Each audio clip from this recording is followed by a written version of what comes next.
petit peu en deux temps, si vous le voulez bien. Je suis historien, mon collègue Jean-Julien est philosophe. Un professeur. Tu sais, les philosophes sont morts généralement.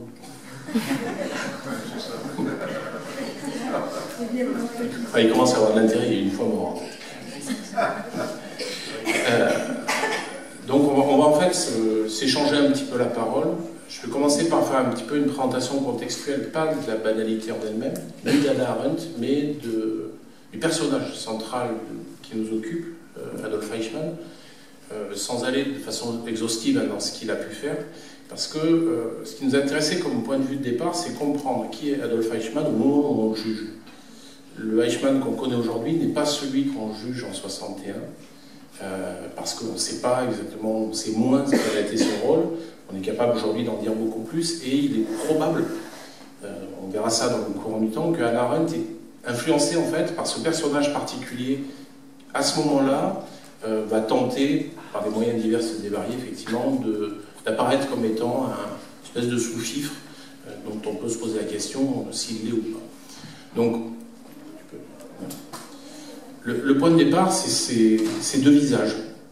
Le Eichmann de 41, sur la photo de gauche, dans un uniforme qui est le sien, celui d'un SS, qui n'a pas un grade d'ailleurs particulièrement élevé dans l'échelon de sécurité du Reich, mais qui est très clairement, tout le monde le dit, tous ceux qui le côtoient disent, voilà, on a quelqu'un qui est un bon organisateur, qui fait son travail, qui le fait bien, qui le fait avec un certain zèle, qui a toujours un certain espoir de grimper un petit peu dans la hiérarchie, ici. Donc c'est un personnage qui apparaît dans un échelonnement de départ qui n'est pas extraordinaire, et qui, comme tous les organisateurs ici de la solution finale sur laquelle on reviendra, apparaît à la fin de la guerre sur des listes de criminels de guerre, très logiquement, sans qu'on sache exactement quel est son rôle. Son rôle, il est très simplement lié, on va le retrouver signant un certain nombre de documents qui sont présentés notamment lors des procès de Nuremberg en 1945-1946. Il apparaît comme étant le concepteur du protocole de Wannsee, donc, qui sera en janvier 1942 la mise en œuvre pratique d'une des étapes ici de l'extermination, ce qui l'amène du coup à se cacher, très logiquement, en Allemagne tout d'abord, pendant près de 4 ans, ce qui en soi est relativement étonnant, hein, mais il apparaît relativement facile encore, en disposant des cadres qui sont les siens, un, de s'échapper de la prison où il est momentanément enfermé par les Américains, deux, de survivre 4 ans sans le moindre problème et sans être inquiété en Allemagne, et puis de prendre ensuite des filières qui sont des filières classiques, hein, d'évasion par les filières Odessa, par l'Italie, avec un rôle assez trouble qu'on retrouve en général effectivement auprès de l'Église catholique, hein, et de certains couvents, hein, qui permettent d'exfiltrer, il n'y a pas d'autre terme, un certain nombre de criminels de guerre, dont Adolf Eichmann, vers les pays latino-américains, puisque la destination en est en général celle-là. Résultat de tout ça, donc Adolf Eichmann arrive en Argentine, où sa femme et ses enfants vont le rejoindre. Alors il vit sous un faux nom, et sa femme va même se remarier avec lui pour avoir effectivement ce faux nom, et il vit effectivement une vie, alors, dans ce qu'on en sait, en tout cas dans les années 50, qui n'est pas extraordinaire ni sur le plan économique, ni tout autre, mais on a quelqu'un d'intégrer globalement dans ce circuit très particulier des nazis argentins, parce qu'il y en a un nombre relativement considérable. Il peut croiser assez facilement au restaurant le docteur Mengele, par exemple. Ils vivent à quelques rues l'un de l'autre. Donc on a vraiment effectivement une espèce de bain, mais qui est typique effectivement de l'Argentine des années 50. On accepte bon an mal an la présence d'un certain nombre de personnages de ce type. Le problème ensuite, c'est qu'Adolf Eichmann est recherché. Il apparaît sur les listes et très logiquement, on est amené à le rechercher. Donc le premier à s'intéresser à Adolf Eichmann, c'est un procureur allemand, qui s'appelle Fritz Bauer. Fritz Bauer, c'est un personnage intéressant. C'est une victime du nazisme, au premier chef. Il a été un très très proche du futur bourgmestre de Berlin, Willy Brandt. C'est un social-démocrate. Et quand il réapparaît, si vous voulez, dans le giron de la justice allemande des années 50, il est un peu considéré comme le poil à gratter de la justice allemande, dans lequel on trouve encore de nombreux juges, procureurs qui ont été affiliés au parti nazi, qui n'ont pas subi de dénazification, et lui est un des très rares qui se lance effectivement dans la traque, la chasse effectivement aux nazis. En 1957, il apprend, par un courrier de dénonciation, la potentielle présence de Adolf Eichmann en Argentine. Là, on est dans le roman feuilleton. La lettre de dénonciation, elle est faite par un ancien détenu du camp de concentration de Dachau, qui est en Argentine, dont la fille sort avec le fils aîné d'Adolf Eichmann. Lui, ça lui fait un peu tilt quand même dans les oreilles, Eichmann ici. Le père porte un nom différent, il vit sous un faux nom, mais il y a une espèce de truc qui cloche, et il envoie donc un courrier avec tout ce que ça peut supposer en 1957, de la lenteur de la transmission, et Fritz Bauer, il tombe là-dessus, un courrier de dénonciation, un parmi tant d'autres. On lui a annoncé déjà Adolf Eichmann en Syrie, ce qui n'est pas impossible d'ailleurs, étant donné les collusions qu'on va retrouver dans le régime syrien, d'ores et déjà avec un certain nombre effectivement de dignitaires nazis. Mais Fritz Bauer a un problème, il ne peut pas faire accepter dans l'Allemagne de 1957 l'idée d'un procès, pour une raison qui est assez simple. Le chancelier Adenauer, qui recrée l'Allemagne au sens contemporain du terme, souhaite une espèce de concorde nationale. Donc momentanément, on n'a pas très envie de rouvrir une page qui n'est pas très agréable, sur laquelle effectivement les Allemands vont s'expliquer. Donc il va commettre un acte qui relève de la plus stricte illégalité, il faut être très clair. Il se rend à Jérusalem et il va aller proposer ses sources au service secret israélien. Alors, à tort ou à raison, lui estime que la seule chance de voir Eichmann jugé un jour, c'est celle-là, il la prend. Premier essai, premier échec, le Mossad dit en gros, il n'y a pas assez de preuves, on n'a pas assez pour se lancer dans la recherche. Il faudra attendre donc, tout début des années 60 pour que, en accumulant patiemment un certain nombre de documents, Fritz Bauer puisse faire accepter au Mossad la réalité de la présence d'Adolf Eichmann à Jérusalem. Donc ça, c'est probablement la version. Il y a une deuxième version sur la traque d'Eichmann, c'est celle qui est donnée par Simon Wiesenthal, autre très célèbre chasseur de nazis, qui s'attribue, sans qu'on sache exactement quel est son rôle, une part dans la transmission de l'information vers le Mossad. A priori, tout concorde à dire que le rôle de Simon Wiesenthal, de ce point de vue-là, il s'attribue un rôle qu'il n'a probablement pas joué ou peu joué. Passons, à la limite, ça n'a pas grande importance. Simplement, donc, le Mossad prend l'affaire très très au sérieux une fois qu'elle a une espèce de preuve, on va dire, assez évidente de la présence d'Eichmann. Et le président Ben Gourion donne l'autorisation à un commando effectivement du Mossad, qui sera dirigé donc, par le patron des services secrets israéliens. C'est lui qui est envoyé en Argentine pour aller récupérer Eichmann. Et accessoirement, on envisage aussi dans la même opération de récupérer Mengele parce qu'il n'est pas bien loin, et d'essayer de faire une espèce de coup double pour arriver à ramener les deux. Dans les faits, le Mossad décide au final de n'exfiltrer que Adolf Eichmann. Il est d'abord enlevé, enfermé pendant une semaine, le temps qu'un avion de la compagnie nationale israélienne puisse le ramener, plus ou moins contre son gré. Il signe un document comme quoi il est prêt à comparaître devant une cour de justice israélienne. Mais voilà, on est clairement dans un personnage qui n'a pas spécifiquement envie de revenir, enfin d'aller vers Israël, et qui se retrouve effectivement basculé du rôle d'un extradé de force à celui d'un enjeu majeur, qui est un enjeu en fait à deux niveaux.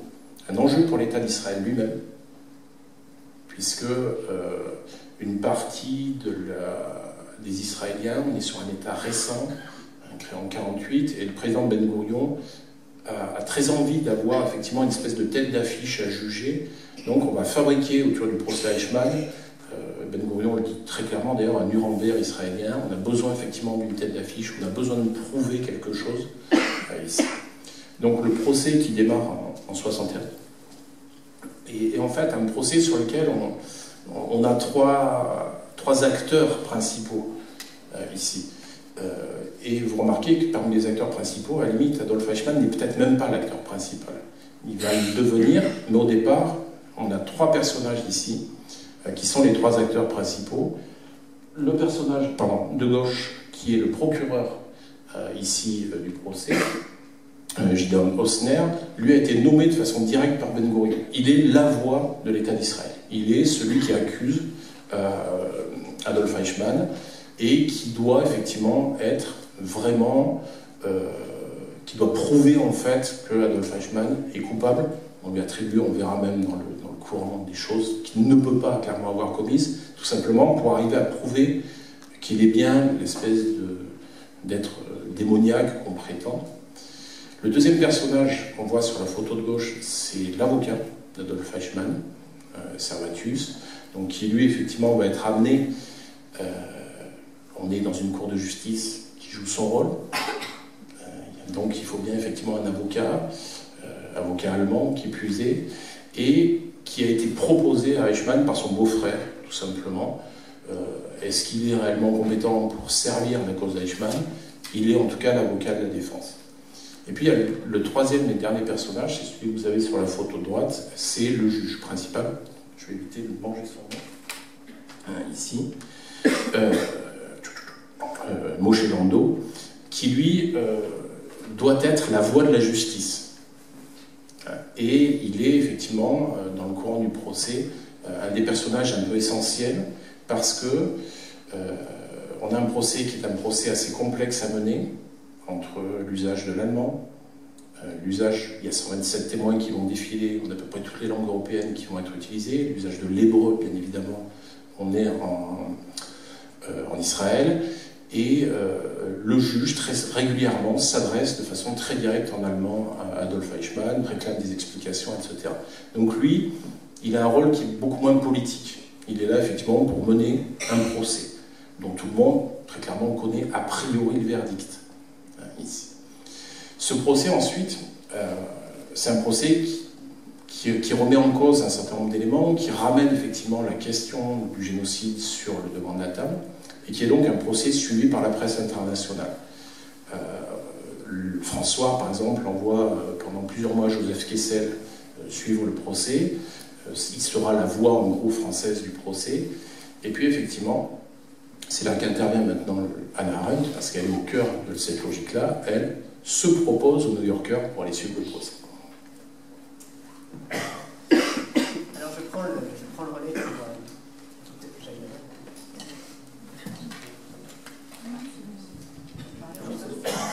Vous entendez là? C'est bon? Ouais.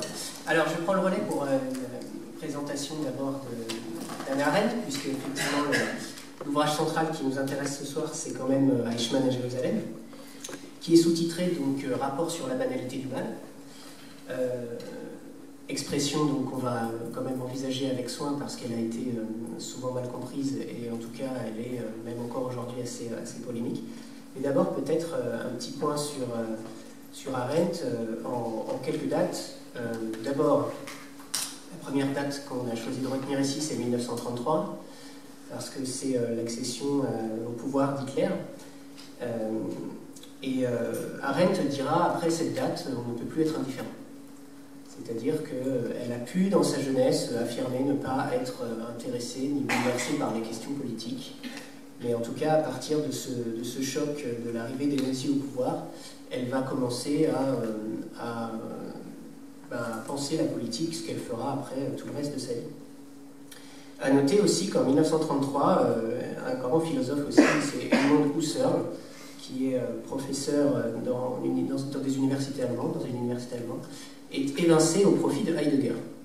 Et alors que Husserl invite Heidegger chez lui, enfin, c'est lui qui lui donne son premier poste en fait, mais Husserl est frappé par les premières mesures d'éviction en fait, et qui vont freiner son enseignement, et il est remplacé par Heidegger, dont on sait par ailleurs évidemment lui qu'il aura une adhésion au nazisme et une facilité, on va dire, à propager les thèses nazies. C'est aussi à cette époque, 1933 aussi, pour brosser un très rapide tableau de la philosophie à l'époque, qu'on va fermer l'école de Francfort, ce qu'on appelle l'école de Francfort, et la théorie critique, avec des gens comme Adorno et Horkheimer, qui seront aussi forcés à l'exil. Donc en 1933, que fait Arendt en Allemagne? D'abord, elle commence par cacher des opposants au régime hitlérien, et puis vite elle va s'exiler et fuir l'Allemagne pour rejoindre son mari à Paris.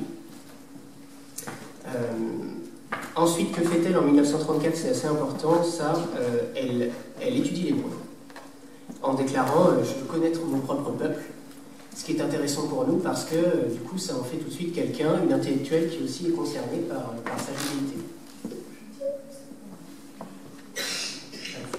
Une intellectuelle qui est concernée par sa judaïté et qui va interroger aussi sa judaïté en même temps qu'elle va interroger ce qu'il en est du peuple juif dans la Shoah, ce qu'il en est aussi notamment des conseils juifs, etc. Notons aussi qu'après-guerre, pour le coup, de 1948 à 1952, elle sera directrice de l'Organisation pour la reconstruction de la culture juive en Europe. On voit aussi ce souci après-guerre de penser la question et de considérer ce que sont devenus aussi les Juifs, donc son peuple. Et puis, comme on vous l'a dit, donc, elle assiste au procès pour un journal. Donc, c'est pour ça aussi que certaines personnes lisent rapport sur la banalité du mal, ils lisent rapport comme reportage. C'est-à-dire, d'abord, on a affaire à une chronique, c'est-à-dire aussi essentiellement à une description. On va voir ensuite pourquoi ça peut être important. Et puis, quand même, notons aussi que de 1963 à 1966, il y a ce qu'on pourrait appeler la crise de la réception du livre, qui va être publié en Allemagne, puis en France. Il est publié d'abord à l'état de chronique dans le journal, mais ensuite il va être publié en intégralité, notamment en Allemagne et en France. Et là, pour Arendt, c'est une période extrêmement difficile, dans laquelle elle a à subir de nombreuses attaques, et auxquelles d'ailleurs elle répond parfois. On va essayer aussi d'en parler rapidement. Mais ce livre a quand même une réception qui, pour l'auteur, est très très douloureuse. Aussi parce que, enfin ça fait partie des choses que je vais éventuellement essayer de défendre, aussi parce qu'elle est mal lue, et aussi parce que le contexte à l'époque, qu'on pourrait qualifier de chaud, c'est un contexte chaud, empêche la réception, à mon avis, correcte de ce qui est écrit dans le livre. Un exemple rapide, hein, les propos sur les conseils juifs qui lui sont beaucoup reprochés, en fait, dans le livre, c'est 3 ou 4 lignes, hein, c'est une demi-page, plutôt plus. Et en même temps, l'accusation qui lui est faite va porter principalement là-dessus. De la même manière, la banalité du mal, qui est l'expression aussi problématique du livre, elle est dans le titre, elle est un petit peu à la fin du livre, mais entre-temps, on ne la voit pas beaucoup. Hein. C'est-à-dire que ce n'est pas un livre qui traite seulement de la banalité du mal. Évidemment, philosophiquement, c'est ce qu'on en a retenu, aussi parce que ça a les aspects d'un concept. Hein. Donc, voilà. Notons aussi que l'origine théorique du concept de banalité du mal, elle va se situer dans tous les travaux que Arendt va faire sur la question du totalitarisme. Et elle va définir le totalitarisme, alors rapidement, hein, parce qu'elle a beaucoup écrit sur la question, mais rapidement, le totalitarisme peut être résumé pour elle comme l'addition de l'idéologie et de la terreur. L'idéologie dans le sens où les individus sont transformés en ce qu'elle appelle une masse, c'est-à-dire essentiellement ce qu'il faut y voir dans la masse, c'est l'idée qu'on a un ensemble de gens qui ont perdu tout intérêt commun, toute vision d'un intérêt commun. Ils sont atomisés, ça veut dire qu'ils sont isolés. Ils sont même dans ce qu'elle va appeler la désolation. Donc ils sont isolés. En fait, la masse, si on veut bien comprendre, il faut l'opposer à une classe. Une classe, il y a une conscience de classe, parce qu'il y a la conscience qu'on a un intérêt commun. Mais la masse, il n'y a pas de conscience. Il y a une somme d'individus isolés qu'on va pouvoir, à ce moment-là, travailler avec l'idéologie, notamment avec les moyens de propagande, etc. Et la terreur, l'aspect terreur, c'est vraiment l'idée que pour elle, le totalitarisme a pour vocation la domination totale de la société à l'intérieur et la domination du monde à l'extérieur. Donc c'est se rendre pour elle au procès est quelque chose d'essentiel parce qu'elle n'assiste pas au procès de Nuremberg et elle déclare vouloir, expression que je trouve très intéressante, voir ces gens-là en chair et en os. Et donc, elle saute sur l'occasion, entre guillemets, d'aller assister au procès parce qu'elle veut voir un nazi en chair et os. Ce qui pour elle, en fait, n'est pas du tout une œuvre de voyeurisme. C'est simplement, pour elle, c'est une condition de la pensée et du jugement. Il faut voir, il faut expérimenter la chose. Et du coup, elle assiste à ce procès, ce qui donne donc l'expression banalité du mal. Alors, on va peut-être en arriver au contenu de la banalité du mal, qu'on a schématisé ainsi, pour que ce soit un petit peu plus clair. D'abord, je l'ai signalé, je le répète, c'est une expression mal comprise, donc clarifier son contenu apparaît quand même comme une entreprise nécessaire. D'abord, elle le dit à plusieurs reprises, que ce soit dans le livre ou dans sa défense plus tard, quand elle va devoir se défendre face à la réception critique de son ouvrage, elle dira, avant tout, c'était quand même une entreprise de description, l'idée de banalité du mal. C'est-à-dire que ça correspond à la mise en forme de quelque chose qui relève plus du sentiment.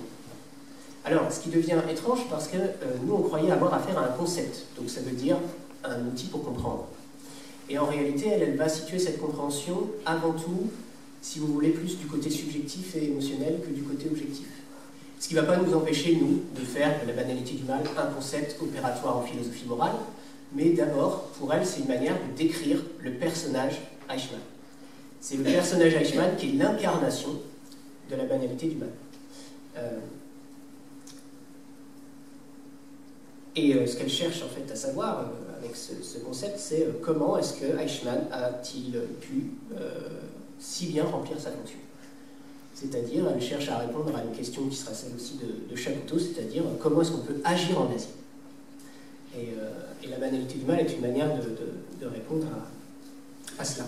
Et un des points très importants, c'est l'idée que la banalité du mal, c'est aussi pour ça qu'elle est une notion un peu choquante, un peu bouleversante, elle intervient dans un problème de philosophie morale capitale qui est celui du mal, de la présence du mal dans le monde et de sa source.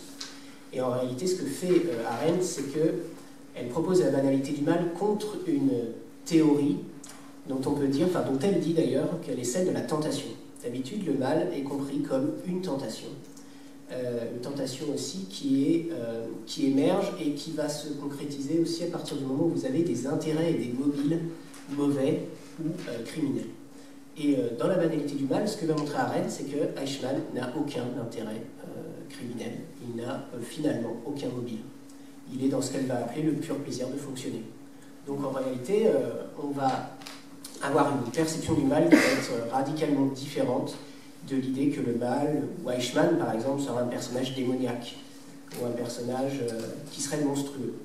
Et tout l'intérêt, et je pense vraiment là qu'on tient un point qui est quand même très important, tout l'intérêt de la banalité du mal, c'est qu'elle nous sort, elle nous oblige à sortir de la fascination qu'on aurait pour le nazi considéré comme un monstre.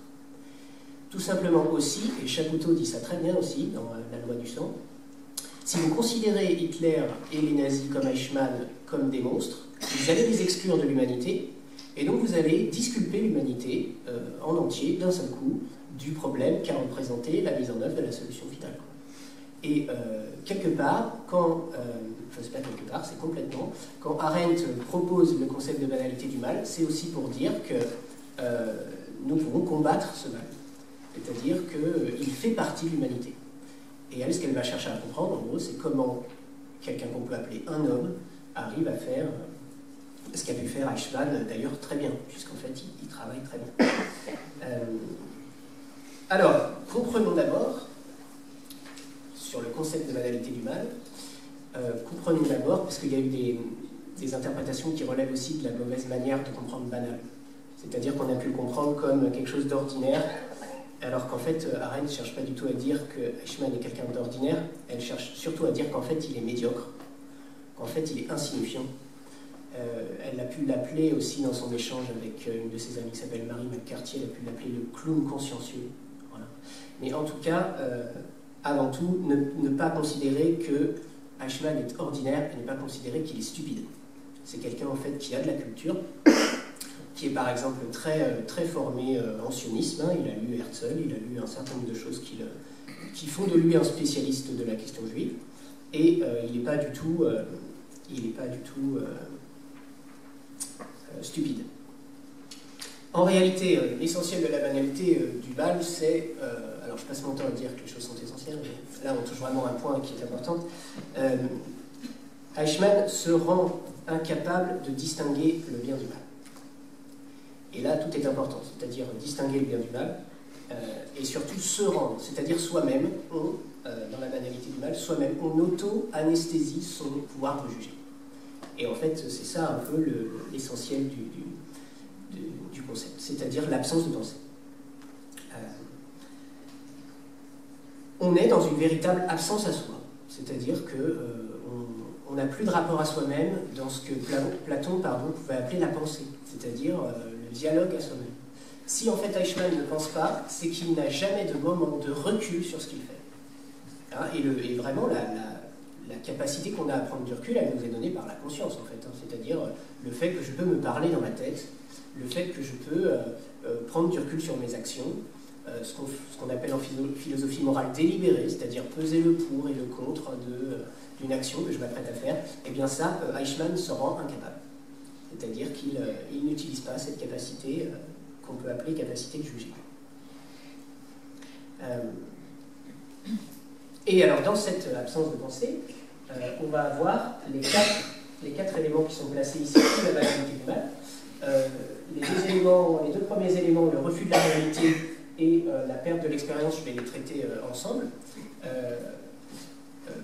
Eichmann va se débrouiller dans sa pratique quotidienne pour ne plus voir le réel, se masquer le réel, en fait.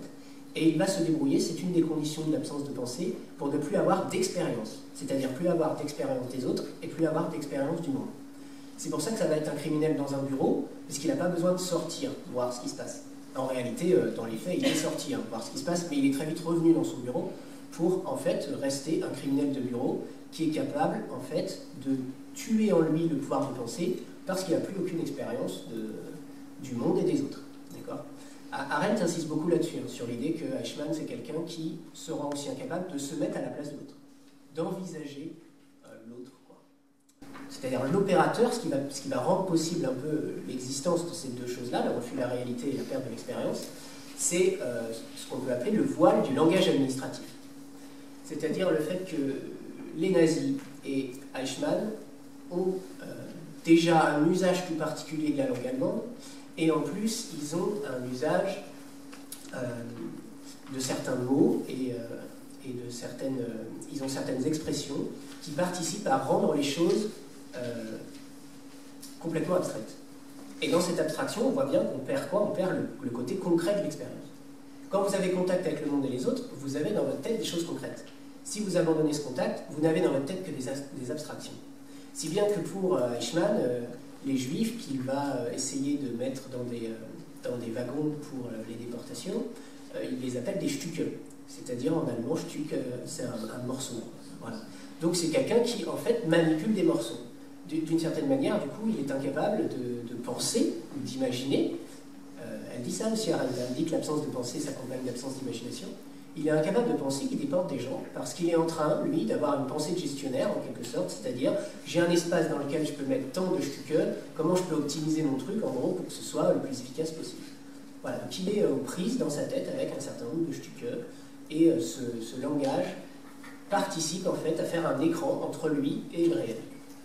Ce qui explique aussi comment on est capable d'agir en nazi. Pour moi, ça fait quand même partie d'une clé. Enfin, ce serait une clé pour comprendre. Alors, sur le langage, hop, je laisse mon collègue développer. La question qui se pose dans les années 60, c'est la question justement de ce langage. Il y a un document extrêmement intéressant qui est paru en 1947 donc à Berlin, qui est signé donc d'un philologue allemand qui s'appelle Victor Klemperer. Klemperer, c'est un personnage intéressant à bien des points de vue. Il enseigne à l'université de Dresde avant-guerre. C'est un grand spécialiste du XVIIIe siècle français. Et comme tous les philologues, il étudie la structuration de la langue. Il se trouve que Victor Klemperer a un très léger défaut dans un pays qui bascule dans l'antisémitisme d'État, quoique protestant converti, il est d'origine juive. Il est de plus sous le coup des lois de Nuremberg, puisqu'il est marié en plus à une Aryenne, donc il cumule un certain nombre ici de tares sociales pendant la période nazie, qui vont le conduire effectivement à subir cette très lente dégradation de la situation que subissent les Juifs allemands entre 1933 et 1945, à tel point qu'il en sort dans son journal une espèce de suivi des mesures qui le touchent de façon parfois très personnelle, comme l'interdiction d'avoir son chat par exemple. C'est totalement anodin, mais qui va au fil avec l'interdiction d'avoir une machine à écrire, de pouvoir aller dans une bibliothèque. Donc là, pour un intellectuel comme l'est Victor Klemperer, lui supprimer l'écrit, lui supprimer le livre, c'est presque plus important que lui supprimer toute autre chose. Et il va quand même tirer de cette expérience-là une étude très précise de la langue nazie. En clair, comment le nazisme fabrique une novlangue particulière qui lui est propre, qui sert en fait d'objet de camouflage.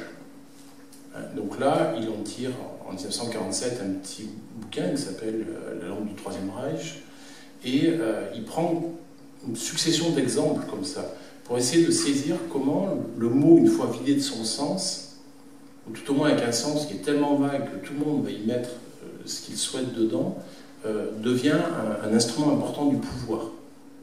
Il prend notamment l'acception du mot folk, peuple, qu'on va retrouver à toutes les sauces ici dans la terminologie linguistique nazie, que ce soit pour vendre des Volkswagen, la voiture du peuple, que ce soit pour prétendre à la Volksgemeinschaft, la communauté du peuple, qui sera l'espèce de corps organique allemand, un pays qui se vit, si vous voulez, comme un corps humain. Ici, une communauté du peuple particulière. Et puis, Victor Klemperer étudie ensuite des termes qui sont beaucoup plus problématiques, parce que qui vont prendre un sens en fonction du contexte dans lequel on va les utiliser. Et il prend en base de travail notamment un terme qu'on voit beaucoup revenir effectivement dans la solution finale, qui est le terme de Sonderkommando, commando spécial, qui veut tout et rien dire, qui peut être utilisé pour désigner dans le Berlin bombardé un commando de la Hitlerjugend qui va être en charge d'aller déblayer une rue ou d'aller creuser des fossés, qui peut être utilisé de façon très très différente dans les centres de mise à mort du gouvernement général de Pologne, à Ramno, à Sobibor ou ailleurs, parce qu'il va désigner le commando juif en charge de l'exécution. Et Klemperer, dans cette idée-là, arrive à démontrer en fait très tôt, après cette étude effectivement, que la langue nazie en fait a cette vertu de pouvoir.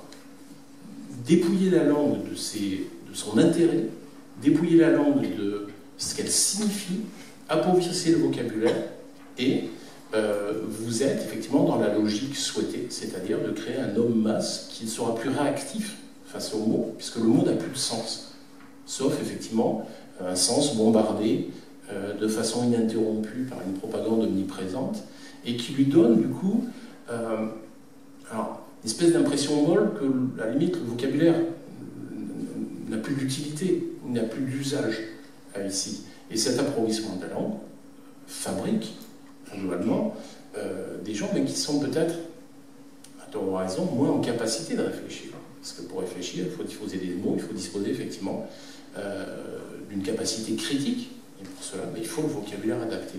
Et tout ce que Klemperer essaye de démontrer, c'est ça, c'est se dire comment on peut appauvrir une langue qui est riche à la base, qui est intéressante à la base, et ce qui le choque presque le plus, c'est comment cette langue a pu fabriquer d'immenses poètes, à fabriquer Goethe et à fabriquer le nazisme. Et sa réflexion, elle porte aussi sur cette transformation, ce bouleversement qu'obtiennent les nazis dans leur conception idéologique de la langue, et qui transforme complètement, effectivement, une génération complète de gens qui avaient pourtant, qui sont cultivés, mais qu'on acculture, qu'on déculture ici. Et dans cet état d'esprit, il est probable qu'Hannah Arendt n'a jamais lu le bouquin de Klemperer, tout simplement parce qu'il sort chez un obscur éditeur allemand de Berlin-Est, ici, dans une période où, en 1947, on commence à sentir venir la question de la guerre froide, c'est un bouquin qui, globalement, va rester méconnu. Et qui va réapparaître, effectivement, dans les années 80, où on va commencer, effectivement, un travail un petit peu novateur sur la question du nazisme et du génocide. Alors, mon collègue a évoqué la novlangue. Alors, évidemment, là, c'est intéressant de penser aussi au roman de Orwell, hein, dans lequel apparaît l'idée de novlangue. Et chez Orwell, ce qui est intéressant, c'est de voir comment le langage est en rapport avec la pensée. C'est-à-dire comment il y a un rapport serré entre langage et pensée, et qu'en réalité, la manière dont le totalitarisme va rentrer dans l'individu, parce qu'il s'agit de ça, hein, quand on parle de domination totalitaire, justement en tant que totale, c'est qu'il faut rentrer dans toutes les sphères de l'existence humaine, jusqu'effectivement dans les pensées. Et là, quoi de mieux pour manipuler les pensées, en fait, que de contrôler les mots, quoi. Et quelque part, l'idée ici, c'est si vous supprimez durablement le vocable de révolution ou de révolte, un beau jour, les gens ne penseront plus à se révolter.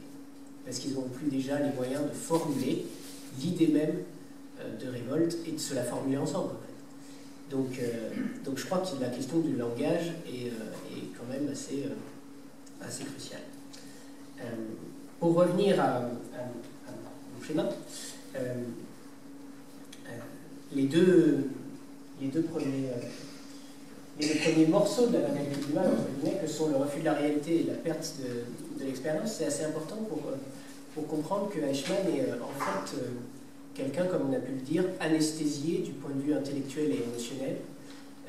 Et Arendt va essayer de montrer comment en fait cette anesthésie est plus dévastatrice que si Eichmann était vraiment un monstre animé, démoniaque, animé par des intérêts criminels, quoi. Et elle va dire que si c'était un monstre démoniaque, il aurait la haine. Et il aurait en fait la haine des Juifs. Ce que Chapoutot va montrer d'ailleurs, enfin lui il dit oui, bah, il a la haine des Juifs, c'est clair. Mais s'il avait la haine des Juifs, il aurait une passion qui porte sur un objet. Et en fait, ce qui rend la haine en fait par essence limitée. Et d'ailleurs, dans les sources auxquelles vont faire référence les historiens dont on parlera tout à l'heure, plus contemporains, Eichmann dit ça. Il dit moi, ma mission, j'aurais pu la considérer comme accomplie si j'avais tué tous les Juifs qu'on a pu recenser. Voilà. Donc, clairement, on a une haine, c'est bizarre à dire, mais qui a un objet limité. Alors que, en fait, Eichmann n'a pas vraiment la haine, il est plutôt atteint de ce qu'on pourrait appeler la désaffection. Et la désaffection, en fait, n'a pas d'objet. Et comme elle n'a pas d'objet, elle n'est pas limitée. C'est un espèce de sentiment illimité de détachement par rapport au monde dans lequel on vit, qui fait que du coup, on entre dans ce qu'elle va appeler dans ses entretiens avec Joachim Fest, Arendt, le pur plaisir de fonctionner. Et là, elle dit des choses qui sont remarquables, en fait, je trouve, parce qu'elles sont à cheval entre justement le concept philosophique et quelque part des aspects plus psychologiques. Elle va dire, en fait, ce qui se passe avec Eichmann, c'est qu'il est dans le pur plaisir de fonctionner, dans la mesure où une action collective, en fait, ça fait partie des choses qui nous donnent la plus belle ivresse de puissance. Quand on fait quelque chose ensemble, alors évidemment là c'est quelque chose de négatif, mais pensez au sport ou pensez à tous ces domaines dans lesquels on est amené à agir en communauté autour d'un même idéal, si on peut dire, et bien ça nous donne un sentiment d'ivresse très fort. Et ce dont était quelque part victime Eichmann, c'est de ce plaisir-là, c'est-à-dire le plaisir de simplement participer du mieux qu'il pouvait à une entreprise collective. Et quelque part ici, même s'il avait perverti l'action, il était quand même dans le plaisir d'agir. Un plaisir qu'il ne faut pas oublier si on veut aussi comprendre comment est-ce qu'il en est arrivé.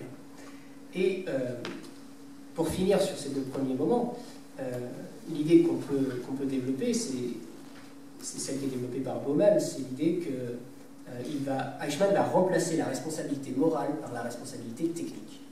C'est-à-dire qu'il y a une absence de responsabilité morale parce qu'il n'y a pas de travail de la conscience pour examiner les motifs et les conséquences d'une action. Lui, ce qui l'intéresse par contre, c'est la responsabilité technique. C'est est-ce que j'ai bien fait mon travail? C'est si mon travail était évalué, et d'ailleurs en réalité, s'il était évalué par le Führer lui-même, est-ce que Hitler pourrait dire « oui, vous avez bien travaillé ».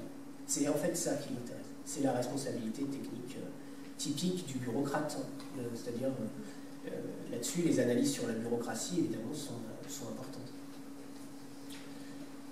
Donc j'en arrive à l'idée de fidélité au devoir, notion sur laquelle il y a beaucoup de travail, parce que donc Eichmann va, pendant le procès, c'est sa ligne de défense, hein, c'est de dire que Klaus Barbie disait à peu près la même chose, hein, c'était la guerre. Et donc du coup, c'était la guerre, ma ligne de défense, c'est quoi? Je suis un militaire, je suis un soldat, j'obéis aux ordres. Pourrait-on imaginer un soldat qui passerait son temps à questionner les ordres de ses supérieurs? Réponse non. Voilà. Donc en tant que militaire, je n'ai fait que mon devoir. Et là, évidemment, on tombe sur la notion allemande de devoir, notamment aussi dans le sens kantien. On tombe sur Kant.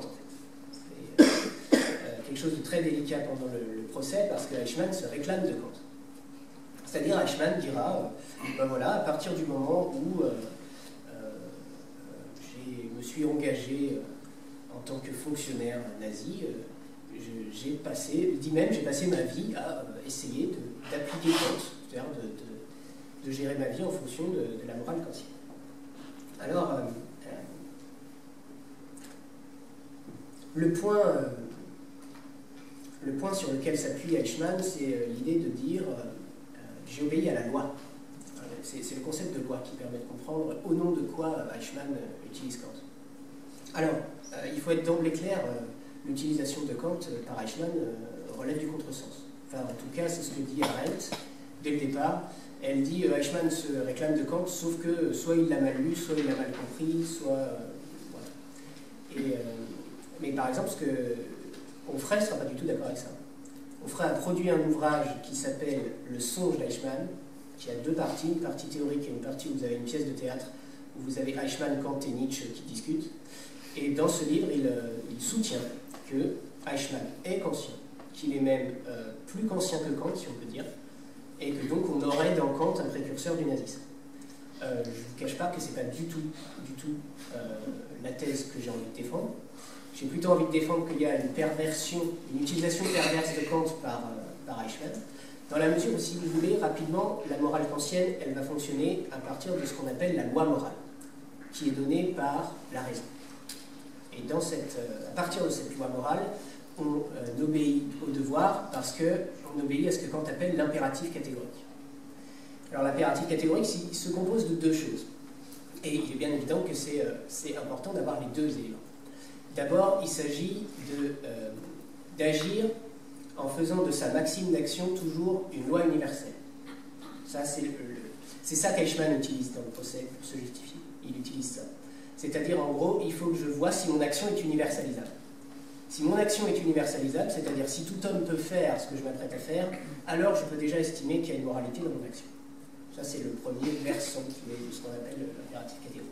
Mais le deuxième versant, que Onfray oublie, que Eichmann oublie, mais quelque part que Arendt et d'autres n'oublient pas, c'est l'idée que Kant va dire qu'au fondement de sa morale, il y a aussi l'idée que tu ne traiteras jamais autrui comme un moyen, mais toujours en même temps comme une fin. D'ailleurs, c'est même traiter autrui et soi-même. Jamais comme un moyen, toujours en même temps comme une fin. Comment considérer qu'à placer des stuckes dans des wagons, on n'est pas en train de considérer les autres comme un moyen? Donc, on est ici en train d'utiliser Kant dans une ligne de défense, de manière qui, quoique éventuellement subtile, ou quoique reposant sur une culture, que Eichmann a sûrement reçue de sa famille, en fait, famille dans laquelle on avait lu Kant et on avait transmis Kant, reste quand même de l'ordre du contresens. Voilà. Alors, Onfray me dirait quoi? Il me dirait, oui, là, tu es en train de valider la perception institutionnelle de Kant, la perception académique de Kant, et lui, il n'est pas d'accord avec ça, mais on peut quand même ici estimer qu'il y a du contresens dans l'utilisation que, en fait, Eichmann fait de Kant. Tout simplement aussi parce qu'on a l'impression que Eichmann va se défendre en disant « Regardez, je suis kantien, j'ai obéi à la loi ». Mais quand il dit « j'ai obéi à la loi », c'est surtout aux lois de son pays. C'est pas du tout à la loi morale. Et le sens de Kant, c'est ça. C'est l'obéissance à la loi morale par devoir qui fait l'action morale. C'est pas du tout l'obéissance nécessairement à la loi de son pays. D'accord? Même si vous trouverez chez Kant, effectivement, des textes qui condamnent, qui condamnent dans une certaine mesure le droit de résistance. Donc c'est vrai que Kant va quand même être quelqu'un qui pense qu'il est raisonnable pour un peuple, bien souvent, d'obéir. Mais c'est pas... Il va plus loin quand même. De quoi? Il va plus loin.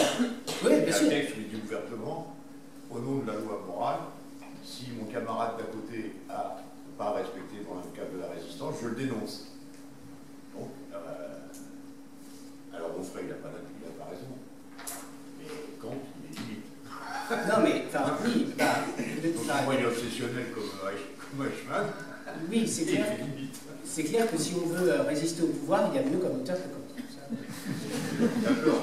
C'est sûr. Mais, C'est non, mais important, quand même. il n'empêche quand même, et je crois que c'est ça qui est vraiment important, c'est qu'Arendt, elle, est une grande lectrice de Kant, et qu'elle va, après ça, après les travaux sur le totalitarisme et sur Eichmann, elle va produire à partir de Kant une pensée de la désobéissance civile. Et ça, je pense que c'est important, parce que c'est là qu'on voit, et elle va chercher d'ailleurs la politique kantienne dans la troisième critique, donc dans la critique qu'on appelle de la faculté de juger. Et là, on a en fait, ce qui est très délicat ici, c'est qu'on est aux prises avec ce qui est toujours extrêmement difficile, c'est qu'un auteur, c'est une œuvre. Et là, l'œuvre kantienne, elle est foisonnante. Et effectivement, vous avez des textes très durs sur l'interdiction du droit de résister, et vous avez d'autres textes qui, quand même, pour Arendt, appellent une pensée politique, même si on ne juge pas d'habitude que la troisième critique est un ouvrage de politique. Mais elle ne connaît pas non plus Kant avec ça de Lacan.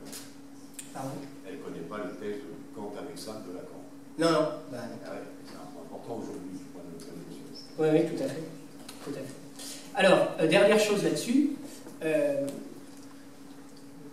on peut dire aussi pourquoi il y a contresens, un dernier point, hein, c'est que Eichmann aurait confondu la particularité de la volonté d'Hitler avec l'universalité du devoir. C'est-à-dire qu'en fait, pour un nazi, en fait, ce qui compte, c'est appliquer la volonté du Führer et même deviner, en fait, les intentions du Führer. Et en réalité, pour Eichmann, c'est clairement ça qui, de A à Z, détermine toutes les actions qu'il va faire à partir du moment où il s'engage dans le nazisme. C'est, d'ailleurs, il y avait une formule claire qui disait agis toujours de manière à ce que si Hitler était là, il approuverait tes actes. Voilà. Et en réalité, là, on n'est plus du tout ni dans l'impératif catégorique, ni on n'est plus du tout dans l'esprit ancien, on est disons, dans le remplacement d'une conscience qui pourrait m'appartenir par une conscience extérieure qui serait même pas très définie, qui aurait des intentions pas très définies et qui s'appellerait le Führer. Ce qui signifie, dernière chose là-dessus, pour le coup promis c'est la dernière, ce qui signifie aussi qu'on peut comprendre à partir de là comment se passe cette chose incroyable qui est que Eichmann désobéit à Himmler en 1944. Sentant la fin de la guerre arriver, issue défavorable évidemment pour les nazis, Himmler aurait transmis à Eichmann l'ordre de commencer à stopper toutes les opérations de déportation. Et Eichmann désobéit à Himmler. Pourquoi ? Parce qu'il pense que Hitler ne sera pas d'accord avec cette idée. Hitler, lui, ce qu'il veut, c'est la mission accomplie, c'est la destruction intégrale de l'ennemi total. Donc, désobéit à Himmler. Donc, c'est quand même pas quelqu'un qui passe son temps à obéir comme il le dit. C'est juste quelqu'un, et Arendt le dit très bien, qui a une conscience qui fonctionne à l'envers, parce que justement, il fait de la source de toutes ses actions ce qu'il peut deviner de la volonté du Führer. Et c'est ça aussi qui nous explique comment on peut penser et agir en nazi. Alors ce problème de l'obéissance est passionnant, hein, parce qu'en réalité, ce qu'on cherche ici, c'est la juste articulation entre obéir et rester libre. Dans la mesure où, effectivement, l'obéissance peut dégénérer en soumission, et là, dès lors, dans la soumission, on a clairement l'indice que la liberté est perdue. Mais on peut aussi, et Arendt fait cette distinction éclairante, non seulement obéir, mais consentir. Et c'est une des critiques qu'elle fait à Eichmann, en fait, en lui disant « tu as obéi, mais ce sont les enfants qui obéissent ». Les adultes, eux, consentent, c'est-à-dire qu'en même temps qu'ils exécutent les ordres, ils valident les institutions et ils valident les lois et les règles qui vont avec. Consentir, ça veut dire, en quelque sorte, si on extrapole un peu, obéir dans la liberté. Et ça, c'est un problème de philosophie tout à fait important et central, notamment en philosophie politique. Comment comprendre que obéir à une loi qui pourrait d'abord me sembler extérieure, c'est quand même obéir à quelque chose que dans une certaine mesure je choisis, Et donc à ce moment-là, on aurait cette articulation entre la loi et la liberté, c'est-à-dire cette espèce d'obéissance libre. Moyennant quoi, évidemment, si on est dans l'absence de pensée, l'idée même de résister paraît presque incongrue. Alors sur le commandement, sur la question de l'obéissance, signalons quand même cette idée importante. Je le signalais tout à l'heure, la manière dont on a pu comprendre les agissements d'Eichmann à partir d'études sur la bureaucratie. C'est-à-dire sur cette espèce de chaîne de commandement abstraite qui va en fait avoir un pouvoir d'anonymisation, c'est-à-dire elle va rendre le fonctionnaire complètement anonyme, et ça participe aussi à justement la perte de contact avec ce qu'on fait. Et là-dessus, quand on travaille là-dessus,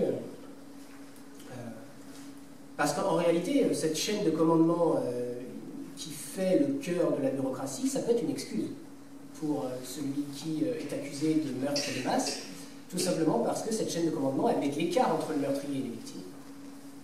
Nous, ce qu'il s'agit de dire aussi ici, c'est que c'est pas parce qu'on a une chaîne de commandement qu'il y a un écart. C'est-à-dire, c'est pas parce que le fonctionnaire est fonctionnaire qu'il ne doit que fonctionner et être dans le pur plaisir de fonctionner. À un moment, l'homme doit avoir, enfin, en tout cas c'est à mon avis ce que pose Arendt de manière très forte, il doit avoir ce devoir de prendre du recul sur son action et interroger son action et dire non. Voilà. Alors c'est pas toujours simple, c'est pas toujours voilà, on est d'accord que dans le concret, dans l'expérience, voilà, il y a des obstacles certains, mais en tout cas, elle va dire en gros que si beaucoup de choses s'expliquent par la bureaucratie, on peut aussi, on espère quand même, pouvoir aussi réagir en s'opposant. Mais on tombe ici sur ce que Stanley Milgram appelle l'état agentique, dans une expérience assez célèbre de psychologie sociale, qui a pu être rapprochée notamment par Browning de Eichmann. Donc l'expérience de Milgram, rapidement, parce que c'est quand même un protocole très précis, hein, donc là je suis obligé de schématiser et d'aller vite, c'est une expérience dans laquelle on va placer des cobayes en face de quelqu'un et on va donner pour consigne d'envoyer des chocs électriques à partir du moment où il y a une erreur, une mauvaise réponse à une question. Et en fait, celui qui envoie les décharges électriques, il est soumis à la pression et à l'autorité des scientifiques qui encadrent l'expérience. Ce qu'on voit, c'est qu'on avait des prévisions, on a fait des anticipations où on estimait qu'on va être en dessous de 5% sur le nombre de gens qui vont envoyer la charge électrique maximale, sachant que cette charge, elle doit être autour de 450 volts, enfin c'est quelque chose d'important, même de dangereux pour la personne qui est en face. Et on tombe enfin selon les protocoles, mais on tombe à des chiffres qui vont quand même jusqu'à 65%. C'est-à-dire, en gros, pour 2/3 des gens, il va être assez simple d'être placé dans une situation où je deviens agent d'une volonté extérieure. C'est-à-dire, je me dépossède moi-même de ma volonté, parce que je suis soumis à une autorité, dans l'expérience de Milgram, c'est l'autorité des scientifiques, et à ce moment-là, eh bien, tout simplement, je fais ce qu'on me dit de faire. Là-dessus, il y a un truc très bien, c'est un film qui s'appelle Icar, où vous avez 20 minutes de description de l'expérience. Et on peut revoir aussi Yves Montand, c'est toujours un peu... Et du coup, dans cette expérience, on voit bien comment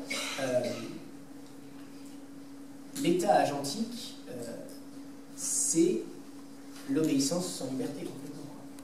Et c'est un espèce d'état robotique. Voilà. Alors, quand même, pour qu'il y ait un peu de nuance dans le propos, il faut aussi dire qu'il y a peut-être une différence entre être soumis à l'autorité d'un scientifique, autorité qu'on peut quand même, le savoir, estimer positive, et être soumis à l'autorité d'un nazi, où là, on est quand même dans une forme d'autorité qui paraît légèrement différente. C'est la critique qu'on peut faire, si vous voulez, au rapprochement entre le travail de Milgram et les travaux d'Arendt. Voilà. Est-ce qu'on ne peut pas aussi penser à des qualités d'autorité qui feraient que j'irais plus obéir à des scientifiques qu'à un nazi? Qui est quasi illisible, à bien des points de vue. Il a presque pas vocation à être lu, en fait. Eichmann apparaît dans une case qui est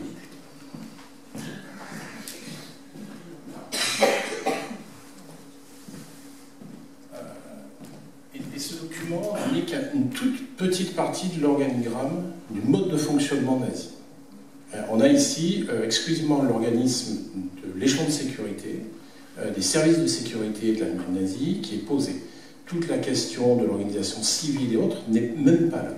Et on voit déjà ici un espèce de découpage assez hiérarchisé, ici, qui va poser effectivement la question du rôle d'Adolf Eichmann dans ce système hiérarchisé. Où est-ce qu'il est dans la hiérarchie? Est-ce qu'il occupe effectivement un positionnement qui lui permet son système de défense à Jérusalem, qui est de dire ben, j'obéis effectivement à des ordres qui viennent d'au-dessus, ou comme l'a dit justement Jean-Julien, à des suggestions qui proviennent du Führer, puisqu'il n'y a pas forcément, voire même quasiment pas d'ordre écrit du tout. Adolf Hitler suggère plus qu'il ne dit, il laisse comprendre sa volonté, et du coup, dans le système très hiérarchisé, effectivement, qui est bâti dans la logique nazie, ici, on se pose la question, effectivement, bah, du coup, est-ce que Adolf Eichmann est bien juste ce petit rouage-là qui est au milieu? Alors, quand on regarde ça, oui, c'est un rouage au milieu. Il est un rouage, effectivement, d'un bureau, il a des supérieurs hiérarchiques qu'on retrouve effectivement à différents niveaux, mais en même temps, et c'est tout le problème que pose Adolf Eichmann, il se prétend être le grand spécialiste de la question juive. Donc il y a une espèce de décalage entre le personnage qui est dans la hiérarchie, qui ne paraît pas effectivement très élevé, il n'a pas obtenu d'ailleurs à la fin de sa carrière un grade particulièrement important, et en même temps la prétention à être le spécialiste. Ici, il prétend, alors à tort ou à raison, je vous laisserai juge, ici avoir lu effectivement les théories d'Herzl sur le sionisme et ne pas avoir lu Mein Kampf. Ça n'engage que lui, ici. Mais en tout cas, dans son système de défense, il va toujours se réfugier, effectivement, dans l'idée que mon petit rôle à moi au milieu, là, c'est ce petit rôle d'un chef de bureau, d'une des religions, même pas de l'ensemble, ici. Et quelque part, ce qui est troublant dans ce raisonnement-là, et que peut-être Hannah Arendt a du mal à assimiler, oui, il est tentant de croire ça. Parce qu'effectivement, il y a une cascade de personnes au-dessus de sa tête, il en a une cascade en dessous aussi, mais il ne se présente pas, en tout cas dans son procès, comme le personnage clé. Il dit effectivement, mon rôle est un rôle effectivement d'organisation, il ferait un excellent logisticien, Adolf Eichmann, malheureusement. Là, il fait avec zèle un travail de logisticien, de déplacement effectivement de millions de personnes effectivement depuis les quatre coins de l'Europe. On le voit pratiquer en Hongrie, par exemple, en quelques mois, le déplacement de 450 000 personnes vers Auschwitz. On est bien d'accord que, sur le plan technique, cette personne maîtrise son métier. Et noyé dans un organigramme, il apparaît effectivement un peu dénué de conscience, quelque part. Quand on lui demande, et le procureur Hausner lui demande à un moment donné, mais vous avez bien vu les actes d'extermination? Il répond oui, on m'a envoyé en mission à un moment donné. Il se trouve effectivement qu'il a été expédié en mission à Chelmno pour assister à un gazage par camion. Il en ressort horrifié sur le plan personnel et il va, dans la mesure du possible, toujours tâcher d'éviter de devoir se repositionner dans ce cadre qui est de dire là, je ne peux pas accepter, je ne peux pas voir. Et il renvoie effectivement vers sa position de je suis un modeste fonctionnaire, certes, qui fait bien son travail, et on reconnaît d'ailleurs la qualité et la validité de mon travail. Donc là, on a un réel problème effectivement pour appréhender, en tout cas dans les années 60, ce personnage particulier, parce que soit effectivement il est l'incarnation du mal, ce que le procureur va chercher à faire de lui, en lui attribuant par exemple les massacres de Lidice en République tchèque. Lidice, c'est un village qui a été rasé après l'assassinat de Reinhard Heydrich, qui est le grand ordonnateur, si vous voulez, des services de sécurité.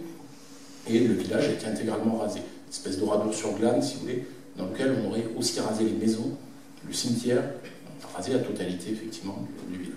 Or, attribuer à Eichmann la disparition malheureuse du village de Lidige, c'est faire une erreur sur le personnage. On est très très loin de ses prérogatives de pouvoir qui ne sont pas du tout placées là. Son boulot ne peut pas le conduire. Simplement, Hausner va vouloir en faire effectivement l'incarnation du nazi ici dans sa splendeur passée et va fabriquer aussi une espèce de personnage que vraisemblablement Adolf Eichmann n'est pas. Vous rajoutez à ça ensuite ce Adolf Eichmann et avec son avocat Servatus son système de défense déculpabilisé, le même utilisé par les accusés qui peuplent les travées du tribunal de Nuremberg quelques années avant. Voilà, on est toujours effectivement dans ce cadre de l'obéissance. Et avec le problème que Georges Lehmann évoquait, est-ce qu'on peut obéir, effectivement, sans qu'à un moment donné, on ne fixe plus aucun cadre moral? Et lors du procès, il est clair qu'Hannah Arendt ne peut pas, effectivement, à la place d'Adolf Eichmann, se poser la question. Ce qu'on connaît du personnage le laisse, effectivement, concevoir comme dénué de sentiments, comme dénué, effectivement, de morale. Oui. Alors là, s'amorce peut-être un moment important de notre propos, je crois, c'est le basculement de l'exposition du concept de banalité du mal à sa critique. Et en réalité, finalement, peut-être qu'on va moins critiquer le concept lui-même que le lien entre Eichmann et le concept.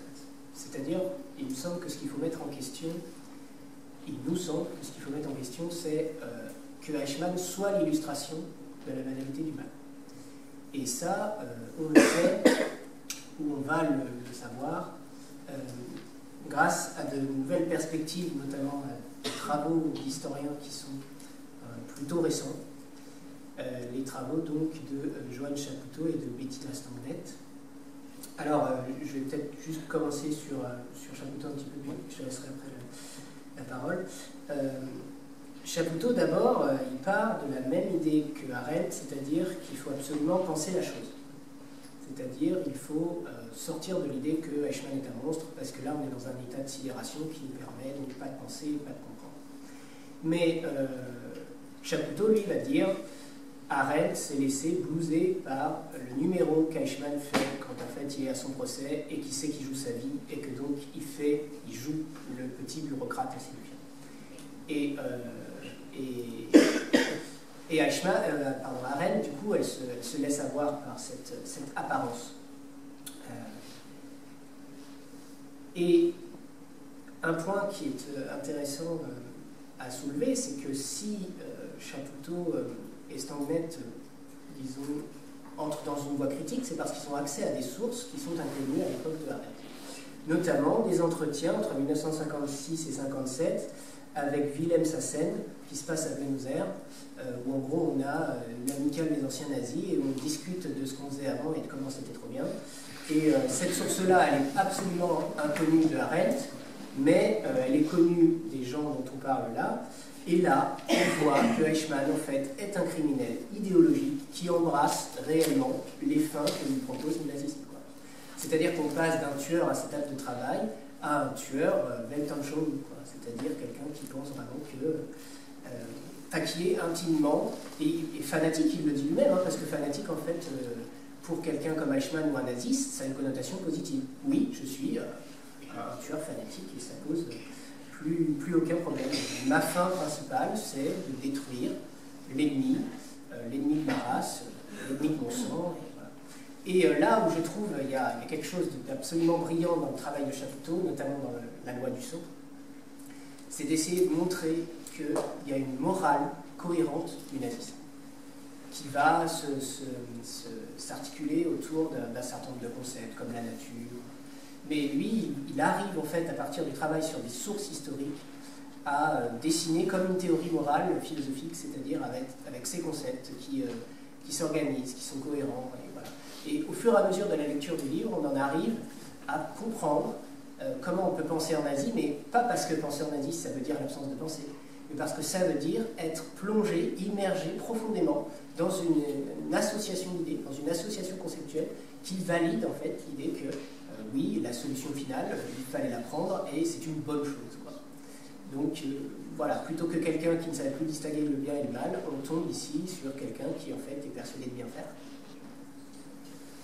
Alors, sans aller jusqu'au bout sur les travaux de Juan Chapoutot, il insiste de façon très importante sur en fait un double concept. Le premier, c'est celui de Weltanschauung, celui d'une espèce de conception du monde qui n'appartient qu'aux nazis, qui leur est spécifique, et il dérive du coup l'idée que l'Allemagne serait une espèce de corps organique, au sens comment dire, même biologique du terme, et dans ce corps organique, bien évidemment, pour qu'il fonctionne, il a besoin d'être en bonne santé, il a besoin d'espace. La conception base serait. Et ce corps organique, du coup, se heurte à un certain nombre de difficultés qui sont ses ennemis, ses adversaires, qui sont intérieurs, ceux qui ne rentrent pas effectivement dans la norme sociale, mais qui posséderaient, de par leur caractère arien, c'est le cas par exemple des tziganes, une possible rééducation, qui les ramènerait effectivement vers la bonne santé globale du pays. Se pose ensuite la question effectivement de la vision de l'autre, qui découle de ça, et notamment, et Juan Chapoutot est un des premiers à remettre en scène l'idée que chez les nazis, le juif n'est pas un Untermensch, n'est pas un sous-homme, il est un non-homme. La nuance peut apparaître peu évidente quand Chapoutot a l'avantage, il faut le reconnaître, de maîtriser extrêmement bien l'allemand et d'aller directement étudier les sources des intellectuels du nazisme. Il dit mais les juifs c'est une race, c'est même pas quelque chose c'est une espèce de greffon permanent, impossible de civilisation, donc nécessairement isolé. Et quand on regarde le travail qui découle chez Adolf Eichmann de ça, on a bien cette idée-là. L'idée d'un plan Madagascar. Tiens, achetons Madagascar à la France, allons déposer tous les juifs d'Europe, les 11 millions de juifs européens à Madagascar, et on a isolé le problème. On a une mesure, on va dire, prophylactique, je crois qu'il n'y a pas d'autre terme, on a expédié le virus à côté. Autre tentation, chez Eichmann, à un moment donné, tiens, la Sibérie, pourquoi pas. Voilà, on est dans l'idée qu'il va falloir purger cette espèce de corps allemand de tous ces juifs, purger l'Europe de tous ces juifs, et on peut difficilement, à la lumière de ces sources effectivement nouvellement étudiées, faire de Eichmann le petit fonctionnaire qu'il prétend être. Il ne l'est pas. Il est bien le spécialiste de la question. Il est celui qui va proposer ces solutions, même si elles ne sont pas mises en œuvre. Ici, il est celui qui se rend en Palestine britannique à la fin des années 30 pour aller voir sur place, est-il possible de déplacer des juifs européens en Palestine, et il n'est pas du tout quelqu'un, effectivement, qui agit sur des contraintes. Il agit de son propre chef, par moment, il devance un certain nombre, effectivement, de décisions, à tel point que, quand il prépare le protocole de Wannsee, donc qui va être globalement la deuxième étape de la solution finale. En clair, la première étape, c'est celle qui a déjà commencé en Russie notamment, du rôle des groupes mobiles de tuerie, qui ont déjà éliminé 1,5 million de personnes en l'espace de quelques mois en Russie, et se pose la question de l'étape seconde, c'est-à-dire l'élimination du juif de Pologne, puis etc. etc. Et l'organisateur, là-dedans, sur ordre effectivement d'Aldrich, certes, mais kiffe avec les documents du protocole de Wannsee, qui est là pour dire, voilà, notre travail à mettre en œuvre, c'est 11 millions de personnes, pardon, 11 millions de juifs, pas de personnes, à éliminer, et maintenant, notre boulot va être guidé totalement par ça. Et on a du mal ensuite à comprendre, ce Eichmann, qui arrive effectivement à faire circuler des trains qui partent de Hongrie, qui partent de Budapest, alors que les Russes sont à 80 km de Budapest, direction Auschwitz. On a du mal à imaginer, le même qui donne encore pour consigne, le 7 mai 1945, à Mauthausen, l'élimination des derniers déportés juifs de Mauthausen. Donc, clairement, Adolf Eichmann est quelqu'un qui a conscience de ce qu'il fait, et ça, on peut clairement maintenant le dire et l'affirmer, et du coup, il est presque intéressant là, parce que il n'est pas l'exemple, le bon exemple pour Hannah Arendt. Elle bâtit un modèle d'homme banal, une banalité du personnage, et ce qu'on sait aujourd'hui du personnage rend complètement caduque l'exemple Eichmann. Eichmann n'est pas l'exemple de la banalité du mal. Et dans une certaine mesure d'ailleurs, ça fait vaciller aussi les analyses de la bureaucratie et leur importance. Parce que ça veut dire que même à l'intérieur d'un cadre bureaucratique, alors déjà ça nous invite à relativiser la qualité de l'organisation bureaucrate nazie. Comme vous l'avez vu sur le tableau tout à l'heure, ça a l'air d'être organisé. En réalité, on s'est aperçu que ça n'était pas si bien organisé que ça. Comme on l'a dit, il y a des chevauchements, voilà. Donc on est dans des moments de flottement où par exemple on va créer des bureaux qu'on va mettre en concurrence, qui vont plus ou moins être chargés de la même chose, où on ne sait pas trop de quoi ils vont être chargés.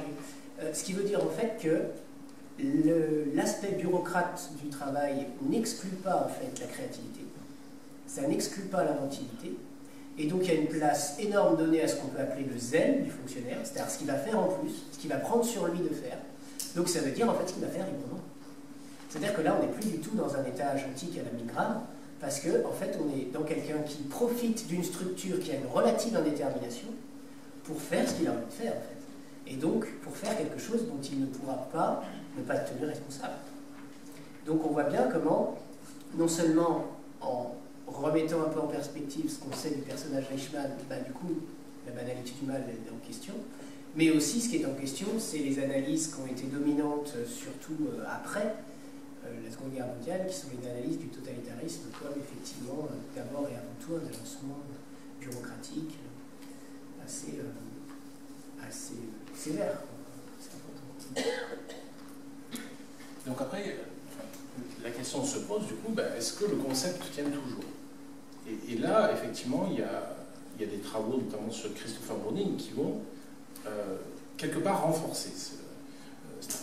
Christopher Browning s'est intéressé donc, dans Des hommes ordinaires à un bataillon de police allemand. Alors, pour comprendre un petit peu, vous prenez des gens qui n'ont plus vocation à combattre, qui sont un peu trop âgés pour la majorité d'entre eux, pas forcément effectivement en état de combattre en première ligne, donc on va les expédier en Europe de l'Est, principalement en Pologne, et, enfin dans le gouvernement général de Pologne et en Russie, et eux sont des gens très très ordinaires. Pas forcément affiliés au parti nazi, pour un grand nombre d'entre eux, exerçant pour l'essentiel un travail de police classique dans la région de Hambourg dont ils sont originaires, et on va les placer devant une réalité à effectuer qui est de devenir cette fois des assassins pas ordinaires du tout. En clair, on va leur attribuer à un moment donné du travail d'exécution de masse.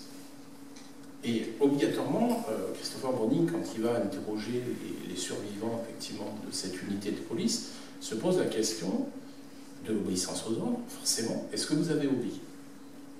C'est la question logique qu'il est amené à leur poser. Il pose en contrepoint, si vous n'avez pas obéi, qu'est-ce qui s'est passé? Et à sa grande surprise, il fait un constat. Face à la difficulté manifeste des opérations, pas toujours évident effectivement de tuer quelqu'un effectivement d'une balle dans la nuque toute la journée, il fait le constat qu'un certain nombre de ces membres de ce bataillon de police ont refusé purement et simplement d'exécuter qui que ce soit, et que pour autant on ne les a jamais sanctionnés. Donc là, premier problème, le système bureaucratique finalement fonctionne plus ou moins. Si on place ces gens dans des conditions où ils ont un boulot, alors oui, un travail, malheureusement employé ce terme-là, à effectuer et qu'ils refusent de le faire, on ne les sanctionne pas. Donc premier problème, comment aborder du coup le rôle des autres, ceux qui obéissent. Ils obéissent pourquoi?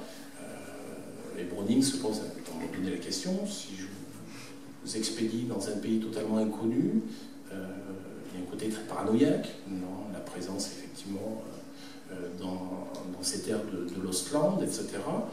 Et du coup, l'obéissance, elle se fait aussi parce que celui qui est juste au-dessus, on le connaît. on retombe sur des vecteurs qui ont notamment été décrits par Nicolas Offenstadt sur la question de l'obéissance en temps de guerre dans la Première Guerre mondiale, etc. Donc, dans l'idée que finalement, je vais faire un peu comme tout le monde. Alors effectivement, c'est pas très agréable de tirer dans la nuque de la personne, pardon, du Stuck qui est là. Est-ce qu'ils sont réellement des personnes? Là aussi se pose la question de la conscience pour ces policiers quand ils font leur travail d'exécution. Est-ce que j'ai un homme ou est-ce que j'ai un morceau? Donc est-ce que j'agis en Asie ou est-ce que j'agis tout court? Parce que le contexte, parce que les éléments font de moi effectivement quelqu'un, un assassin de masse, et pas un assassin de bureau. Là, on est en prise directe, effectivement, avec l'acte qui consiste effectivement à tuer. Browning fait le constat aussi qu'il y en a qui mettent des mécanismes en place de protection. Je tire, mais je tire à côté. Ça, c'est mon voisin qui est en train de faire le boulot. Donc, finalement, parmi tous ces assassins, ils sont peut-être banals, mais ils ont tous, à un moment donné, possiblement une question de confiance qui est posée, et une question de morale qui est posée. Certes, j'obéis, mais ouais, si je tire 10 cm à côté, je tue personne. Quelqu'un fera quand même le travail, ici. Mais le travail de Browning, du coup, se penche sur ces acteurs de terrain, ici, et il en tient un constat, plus ou moins, effectivement, qui corrobore l'idée de la banalité du mal, ici. Soit parce que le vecteur de motivation, c'est de défendre, effectivement, un modèle de société nazie, soit parce que c'est une question de survie dans un groupe, effectivement, qui est isolé dans des lieux parfois inconnus, etc. Soit parce que c'est l'obéissance à l'ordre reçu, qu'à la limite, il n'y a pas un vecteur, il n'y a pas une motivation, il y a souvent une alliance de petits éléments qui fabriquent la banalité de l'assassin. Et du coup, qui rend l'appréciation de son rôle encore plus difficile. Parce que ce qui le motive, ça peut être X éléments ajoutés les uns aux autres qui permettront effectivement, à un moment donné, de se dire, tiens, ouais, je vais tirer ici. Et qui renvoie après, est-ce que eux ne seraient pas finalement les assassins ordinaires, les acteurs de la banalité du mal que décrit Arendt, au contraire du spécialiste adulte.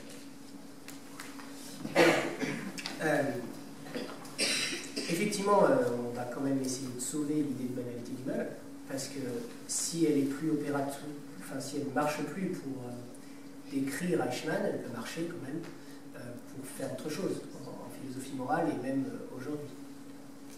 Et la chose qu'elle peut faire, j'aimerais l'expliquer à partir d'une phrase que Arendt écrit à Gershom Scholem en 1963. Elle écrit « Le mal est toujours extrême et jamais radical. Il n'a pas de profondeur ni de caractère démoniaque. S'il peut ravager le monde entier, c'est parce que, tel un champignon, il se propage à sa surface. Mais ce qui est profond et radical, ce n'est jamais que le bien. » Alors, là c'est intéressant parce qu'il y a cette idée de champignon qui se répand à la surface du monde.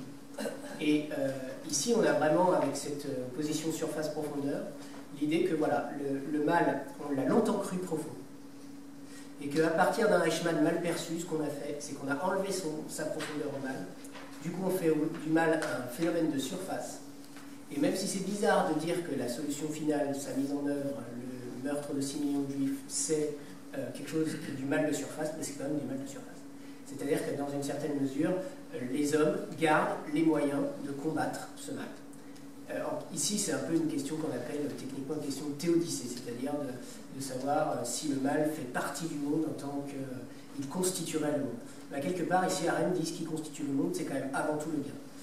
Le mal sera quelque chose qui, en gros, peut être évité. Alors, elle le voit d'abord parce que même quand, si vous voulez, les nazis sont au pouvoir et même quand beaucoup se soumettent, eh bien certains ne se soumettent pas. Donc, eux nous montrent déjà une possibilité de résister. Si la solution finale se met en place de manière assez commode dans beaucoup de pays, il y a des pays dans lesquels, en fait, je pense à l'Ukraine par exemple, c'est pas si difficile de mobiliser des gens dans ce sens-là. En revanche, chez d'autres pays où c'est plus difficile. Et quand on commence à méditer sur le cas des justes, par exemple, si on commence à réfléchir aussi aux options alternatives à la soumission, on s'aperçoit justement qu'on pouvait aussi faire autrement. Et ce qui est, à mon avis, important, c'est l'idée qu'a toujours, enfin à mon avis, qui est quand même au cœur de l'œuvre même d'Hannah Arendt, c'est le lien entre vraiment l'éthique et la politique. C'est-à-dire le fait que vous n'allez pas faire un monde commun vivable et dans lequel on pourra échapper au mal sans des citoyens qui auront en fait une vie spirituelle, on pourrait dire, mais sans forcément que ce soit connoté religieusement, riche. C'est-à-dire qu'elle pense qu'il y a une espèce de coextension entre le monde intérieur des citoyens et le monde commun, et sa valeur, en quelque sorte. Et ça fait partie, à mon avis, des choses qui sont importantes. Et peut-être le dernier point important, c'est aussi la valeur de l'action. En réalité, Arendt va montrer, notamment avec ce personnage, Anton Schmidt, elle va montrer que, et là, elle se sépare un peu de Kant, parce que Kant est quand même une morale qu'on peut qualifier comme une morale de l'intention, c'est-à-dire que l'action morale, elle va être morale à partir du moment où vous agissez par devoir, c'est-à-dire de manière désintéressée.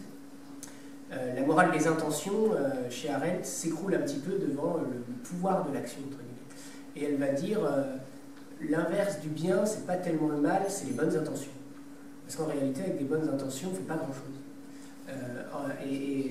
C'est un petit peu ce que Hegel appelle la belle âme. La belle âme, c'est cet esprit qui se satisfait de son intention morale. Mais en réalité, concrètement, dans le monde, l'intention morale, elle ne change rien.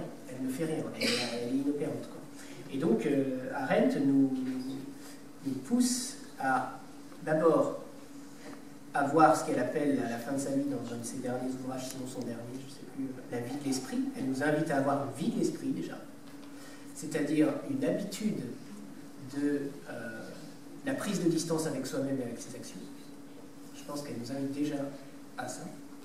Dans la mesure où l'habitude de ça, c'est ce qui va nous rendre capables de bien agir quand le moment sera de bien agir, quand les circonstances sont critiques, comme par exemple la critique des Judenräte, des conseils juifs, qu'elle fait dans Eichmann à Jérusalem, et qui passe très mal, entre guillemets, évidemment, auprès des juifs qui pensent que Arendt est en train de les faire passer de victimes à coupables. Et ben, l'action des conseils juifs serait typique en fait de ces bonnes intentions qui ont donné de mauvais résultats. C'est-à-dire que dans les conseils juifs, vous aviez certainement des juifs qui n'étaient pas en position de résistance, mais vous aviez certainement aussi des juifs qui n'étaient pas en position de coopération. Et donc on est dans cet entre-deux qui manque un peu de radicalité et dans lequel on voit qu'il faut que l'action soit quand même guidée par une pensée qui a une perception, je dirais, ferme de là où il faut aller, quoi. Voilà.